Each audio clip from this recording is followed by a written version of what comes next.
You know, there are four major myths about domestic violence that many of us believe, not just in law enforcement, but in society in general. And the first of those happens to be the myth of what causes domestic violence.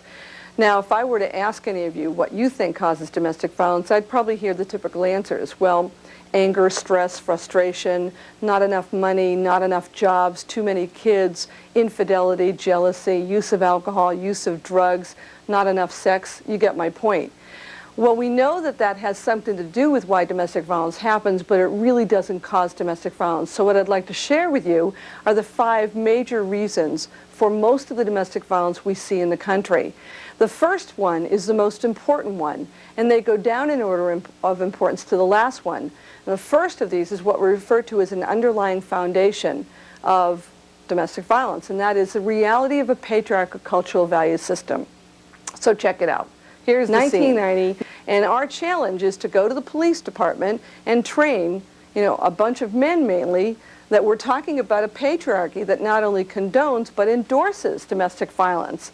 So it wasn't too difficult in the academy. You go to the academy and you've got a bunch of raw recruits whose fervent wish is to become a police officer.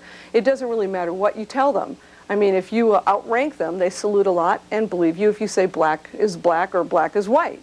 But when you go into a lineup of motor squad officers and you're looking at a room full of officers whose combined tenure is 500 years, you look around the table, they're covered with leather, they look like they work for Hitler's army, not San Diego PD, they've got the requisite body language of crossed arms, cold stares, and feet on the table. It's a different matter. They're looking at patriarchal cultural value system saying, you've got to be shitting me.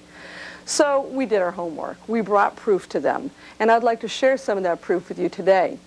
The fact is, if you want to look for references to what I'm talking about, there's a stack about this thick. And where